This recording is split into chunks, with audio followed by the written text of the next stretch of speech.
Hello everyone, कैसे हो सभी लोग। I hope you all are doing great. मैं भी एकदम फर्स्ट क्लास। आज मैंने जैसे प्रॉमिस करा था आप सबके साथ कि आज मैं क्या लेके आऊंगा, पेरीमीटर्स लेके आऊंगा। पेरीमीटर्स अगर आपको नहीं समझ में आया, मतलब पेरीमीटर्स मतलब कुछ टर्म्स अबाउट द मिरर्स। ठीक है, हमने मिरर के बारे में सारी की सारी बातें कर ली थी। ठीक है, मिरर कैसे होते हैं, उनकी सारी प्रॉपर्टी सब पढ़ लिया था हमने। ठीक है, तो अब उनके एक एक पार्ट को समझना बहुत जरूरी है, क्योंकि अब जो हमारा आने वाला है ना, मैंने बताया था यहाँ से मिरर से लेकर जितनी भी रे डायग्राम्स है वहां से बहुत ज्यादा इंपॉर्टेंट और इंटरेस्टिंग चीजें स्टार्ट हो चुकी हैं, है ना। तो रे डायग्राम्स आने चाहिए, बहुत इंपॉर्टेंट है। उससे पहले कुछ रूल्स हैं, वो आने चाहिए। लेकिन रूल से भी पहले आपको कुछ टर्म्स आनी चाहिए। अगर आप एक बोलोगे, आप अगर अभी रे डायग्राम बनाओगे तो उसमें focus, pole, centre of curvature, radius of curvature, अब आपको पता ही नहीं है कि वो होता है क्या है, तो फिर आप तो रूल्स कर ही नहीं पाओगे ना। ठीक है, तो सबसे पहले देखो, इसके बाद चलते हैं पहले मिरर्स। ठीक है, सबसे पहले मिरर्स, देन हमारा क्या आता है मिरर्स का चर्चा, फिर इसके बाद आता है हमारे ये जितने भी टर्मिनोलॉजी बोलते हैं इनको, है ना। और हम इसको क्या बोल सकते हैं, इनको पैरामीटर्स बोल सकते हैं और कुछ टर्म्स बोल सकते हैं, सिंपल। ठीक है, तो सबसे पहले जो टर्म होती है हमारी, जब पैरामीटर बोले तो सबसे पहले क्या होता है, पोल। देखो सबसे पहला आता है हमारा पोल। अब बोलोगे डायग्राम तो बनाए, देखो डायग्राम के लिए मैंने यहाँ पे स्पेस छोड़ रखा है। अब मैं एक एक करके आपके लिए डायग्राम बनाऊंगा, इतना बड़ा बोर्ड नहीं था इसलिए, पर हम एक एक करके सब पे वो बनाएंगे। ठीक है, सबसे पहले आता है हमारा पोल। इन सबको भूल जाओ, ये थोड़ा सा बोलोगे क्या क्या लिख दिया, समझ में आ जाएगा। पहले समझ से चलो, पहला वाला पोल। यार पोल क्या होता है, आप बोलोगे डाइपोल, आप बोलोगे साउथ पोल, नॉर्थ पोल। ये वो वाला पोल नहीं है, ये पोल अलग है। ठीक है, तो ये क्या होता है, centre of the reflecting surface. अच्छा, रिफ्लेक्टिंग सरफेस क्या होता है, हम मिरर्स की बात कर रहे हैं। मिरर में क्या होता है, मिरर या तो ऐसा होता है या तो ऐसा होता है ना। तो अब देखो, मैं जो ये चीजें बता रहा हूँ, pole, radius of curvature, centre of curvature, principal axis, principal focus और फोकल है, ये 6 चीजें जो आपका कॉन्वेक्स मिरर है और जो आपका कॉनकेव मिरर है, सबके लिए सेम है। कॉनकेव, कॉन्वेक्स, तो सब चीजें डिट्टो, ए टू जेड सबसे सेम है। लेकिन क्या होगा, इसके लिए इधर आ जाएगी, इसके लिए इधर चीज आ जाएगी, बस, और कोई डिफरेंस नहीं है। ठीक है, तो देखो सबसे पहले हमारा क्या आता है, पोल। ठीक है, तो अभी अगर मैं ये बोलूं कॉनकेव मिरर है, तो कॉनकेव का यहाँ पे हो गया, ये हो गया, और इसका कॉन्वेक्स अंदर हो गया। ठीक है, तो इसने क्या बोला, सेंटर होता है रिफ्लेक्टिंग सरफेस का। तो ये रिफ्लेक्टिंग सरफेस है, यहीं पे तो रिफ्लेक्ट होगी लाइट आगे, और ये भी एक रिफ्लेक्टिंग सरफेस है। तो इनका सेंटर मान लो कुछ ये होगा, ये और ये इसको हम P से नोट करते हैं। पोल को किससे नोट करते हैं, डिनोटेड बाय P। P से नोट करते हैं, तो ये भी मेरा क्या हो गया, पोल।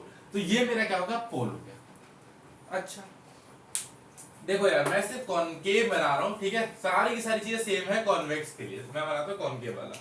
कॉनकेव वाला हमें और अच्छे समझ में आएगा। ठीक है, तो ये मान लो कुछ है, आंख मत बोलना इसको, ये यहाँ पे सेंटर है, ये क्या है, मेरा पोल है। ठीक है, ये मेरा पोल है, सेंटर है मान लिया मैंने। ठीक है, आगे देखते हैं। ये मेरी पहली टर्म खत्म हो गई। देखो यार, ये आपके लिए लिखने के लिए आ सकते हैं, define pole, define centre of curvature, define centre और radius of curvature, define focal length, define focus, ये सब चीजें आपके लिए आ सकती हैं। ठीक है, तो मैं सारी की सारी डायग्राम के साथ, सॉरी डेफिनेशन के साथ मैंने आपके लिए लिख दिया है, और डायग्राम में यहाँ पे बनाता हुआ जाऊंगा, और लास्ट में हमारा एक पूरे के पूरे एक जो फाइनल प्रोडक्ट होता है वो आपके सामने आ जाएगा। लेकिन स्टेप बाय स्टेप, ठीक है, स्टेप बाय स्टेप चलेंगे। एकदम तीसरी सीढ़ी पे पैर रखोगे तो फिसल जाओगे अच्छे से। ठीक है, तो मुंह के बल गिरोगे, तो पहले एक एक स्टेप करके चलो, टाइम लगेगा लेकिन कंज्यूम वाला टाइम होगा। अब क्या करोगे, तुम पहले तीन सीढ़ी चढ़ोगे, फिर नीचे आओगे, फिर एक एक करके चढ़नी पड़ेगी। इससे एक एक करके चढ़ो ना, जल्दी पहुंच जाओगे उससे तो। ठीक है, देखो centre of curvature. Centre of curvature क्या होता है, centre of the sphere of which the mirror is a part. मैंने कल ही बताया था कि जो ये स्फीयर है, ठीक है, ये इसका सेंटर होगा। अब मुझे एक बात बताओ, मैंने जो कॉनकेव है, मैंने यहीं से तो काटा कुछ, ये यही तो मेरा कॉनकेव वाला है। ठीक है, तो मेरा कॉनकेव जो बनता है वो एक स्फीयर में से मैंने काट के हटाया है ना। ये वाला जो कॉनकेव मिरर है वो मैंने एक स्फीयर में से तो काट के हटाया है, तो उसका सेंटर यहां होगा, ये सेंटर होगा उसका कुछ, ये सेंटर। अगर मैं पूरा बना दूं, देखो इसको अगर मैं पूरा कर दूं तो ये सेंटर होगा, तो वही सेंटर ऑफ कर्वेचर की बात हो रही है। अगर मैं पूरा बना दूं तो एक स्फीयर बन जाएगा, उस स्फीयर में से ही तो मैंने इसको निकाला है। एक ये पार्ट है एक कॉनकेव मिरर, किसका, स्फेरिकल मिरर का। बताया था कल मैंने आपको। ठीक है, तो ये सेंटर ऑफ कर्वेचर होगा, सी से नोट करते हैं। आगे radius of curvature, radius of the sphere of which the mirror is a part. अच्छा देखो रेडियस क्या होता है, ये एक सर्कल है, तो यहां से लेकर सेंटर से लेकर किसी एक पॉइंट तक, ठीक है, वो क्या रेडियस होता है।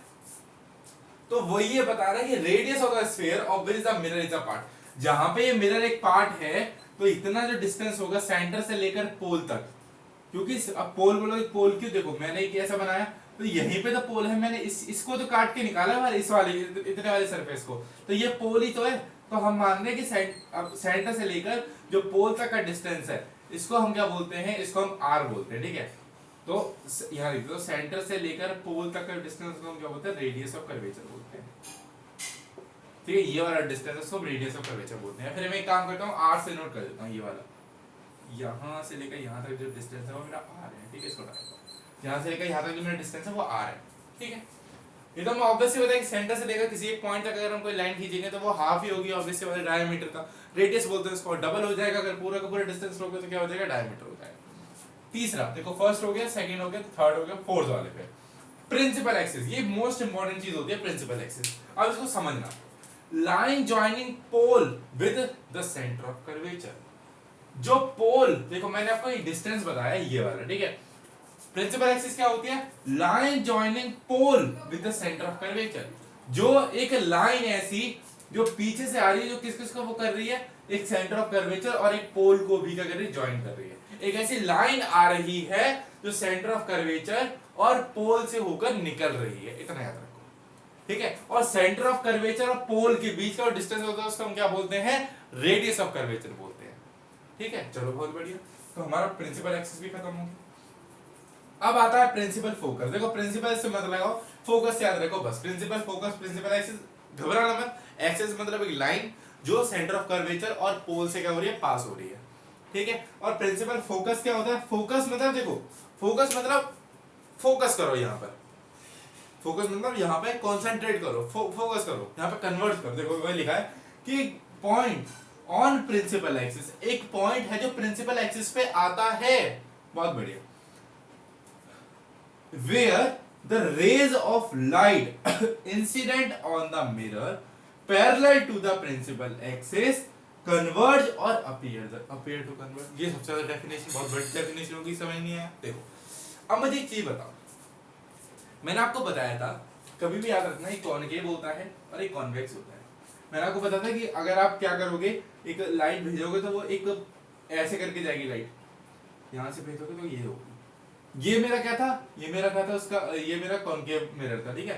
लेकिन कॉन्वेक्स मिरर में क्या होता है, लाइट दूर जाती है ना, लाइट भेजोगे तो दूर जाएगी, लाइट भेजोगे तो दूर जाएगी। लेकिन हमें क्या लगता है कि अगर पॉइंट ऐसे करोगे, यहां करोगे तो इस पॉइंट पे आके मिल रही है, वो जा रही है, लेकिन हम अनुमान लगा रहे हैं कि अगर वो आ रही होती सीधा तो यहां पे आके मीट करती होती, ठीक है। तो ये याद रखना कि जहां पर ये लाइन मीट करती हैं उसको हम बोलते हैं फोकस, उसको हम क्या बोलते हैं, फोकस। लेकिन लाइन क्या आनी चाहिए, प्रिंसिपल एक्सिस के पैरेलल आनी चाहिए। प्रिंसिपल एक्सिस क्या होता है, ये मेरा प्रिंसिपल एक्सिस होता है, ठीक है। मैंने उसी के पैरेलल में अगर कोई लाइट रे भेज दी, ऐसे करके भेज दी, तो वो कुछ ऐसे करके पास होगी, और दूसरी भी अगर मैंने भेज दी तो वो कुछ इस तरीके से पास होगी। तो जहां पे ये दोनों इंटरसेक्ट कर रही हैं, या फिर जहां जिस जिस जिस जिस पॉइंट पे वो कट कर रही है प्रिंसिपल एक्सिस को, जिस पॉइंट पर प्रिंसिपल एक्सिस को कट कर रही है उसको हम क्या बोलते हैं, फोकस बोलते हैं। आप बोलोगे कन्वर्ज, पता नहीं क्या क्या लिख दिया। देखो यार, अपीयर टू कन्वर्ज या फिर कन्वर्ज, कन्वर्ज मतलब कन्वर्ज हो रही है, मतलब एक जगह पॉइंट पे आ रही हैं, हमें दिख रहा है कि वो आ रही है, जो कॉनकेव में होता है कि हमें दिख रहा है कि लाइट एक पॉइंट पे मिल रही है, एक पॉइंट पे आ रही है। लेकिन अपीयर टू मीट करता, अपीयर मतलब हमारा अनुमान लगाना, देयर अपीयरिंग कि हाँ हो सकता है। वैसे देखो यहाँ पे होता है कि हमने देखा कॉन्वेक्स में दूर जा रही है लाइन, लेकिन मुझे देखना है कहां पे आके मिल रही है, तो मैंने एक अनुमान लगाया कि अगर ये लाइट रे सीधी आ रही होती, अगर देखो यहां गई, देखो लाइट, देखो लाइट ऐसे गई और इस तरीके चली गई, इधर गई इधर गई, तो यहां से मुड़ी है उसके सीधे में देख लो ना, अगर मैं अनुमान लगाता कि अगर ये यहाँ से बेंड होके अंदर की तरफ जाती तो यहाँ इस पॉइंट पे आके मिल रही होती, तो ये मेरा जो पॉइंट है मैं वो क्या बोलते हैं, अपीयर टू, मतलब अपीयरिंग टू कन्वर्ज, मतलब इस पॉइंट पे अगर हम अनुमान लगाते, अपीयर करते, मतलब अगर हम इमेजिन करते तो यहाँ पे आके जो हमारी लाइट रेज होती वो आके मिल जाती, तो इसी को हम क्या बोलते हैं, फोकस बोलते हैं। इसमें ही फोकस, इसमें ही फोकस, लेकिन फोकस उधर साइड में होता है, इधर फोकस इधर साइड में होता है। जिस तरह से लाइट रेज आती हैं कॉनकेव में वहां फोकस होता है, लेकिन जिस उसके अपोजिट साइड में होता है कॉन्वेक्स में।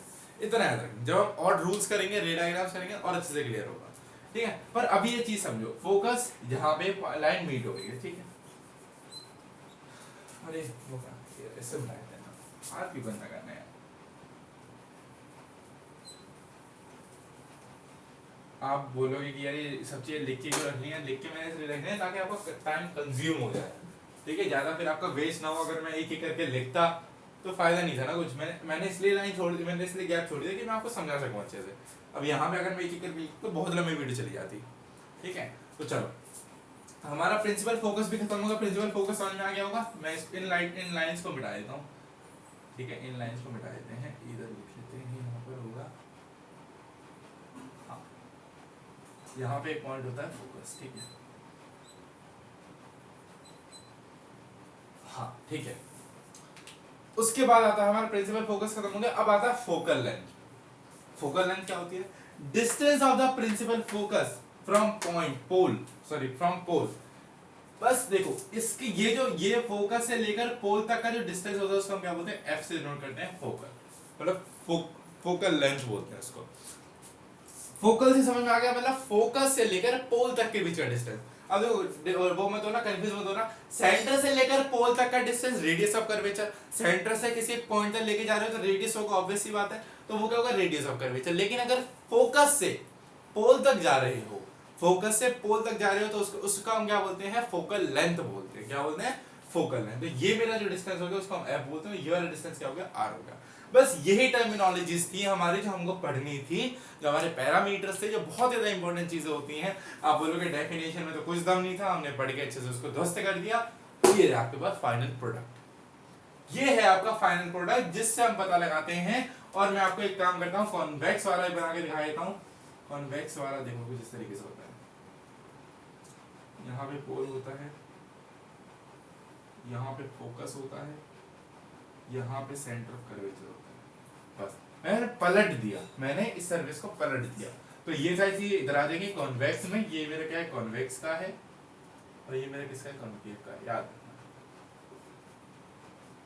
ठीक है। तो यहाँ पे फोकस ये हो गया, सेंटर ये हो गया। सबसे पहले क्या आता है, देखो पीएफसी, पीएफसी याद रखना, पीएफसी, ठीक है, पेप्सी फ्रीजिंग, कुछ ऐसे याद रखना ना, कुछ अच्छा सा बना लो। देखो क्या बनाओगे, पेट्रोल फ्री करो पेट्रोल फ्री चाहिए, हाँ पेट्रोल फ्री चाहिए, बन गया पीएफसी, पेट्रोल फ्री चाहिए। Pole focus centre curvature, petrol free चाहिए, पेट्रोल फ्री चाहिए, pole focus centre of curvature, ठीक है। तो बस इस तरीके से हमको याद रखना है इंटरेस्टिंग वे में, ताकि आपको याद रहे क्या, पेट्रोल फ्री चाहिए।